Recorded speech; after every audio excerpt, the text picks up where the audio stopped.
Shane here with Silver Sport Transmissions, and today we are going to talk about how to measure for your drive shaft once you have your transmission kit installed in the car. So the first thing that we're going to do is measure from the aluminum tail housing on the transmission to the center of the rear U-joint at the differential. It's also important to note that the car does need to be at ride height. So we're using a 4-post drive-on lift, or you can have axle stands under the rear axle of the car, which is also fine. So the first thing we'll do is measure from the midpoint of the U-joint at the differential to the aluminum face on the tail housing of the transmission.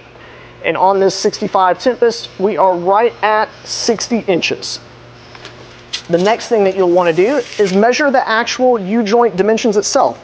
You'll need the width of the U-joint from outside of cap to outside of cap, as well as the cap diameter. And once you have all those measurements, give us a call and we'll be happy to get a drive shaft built up for you.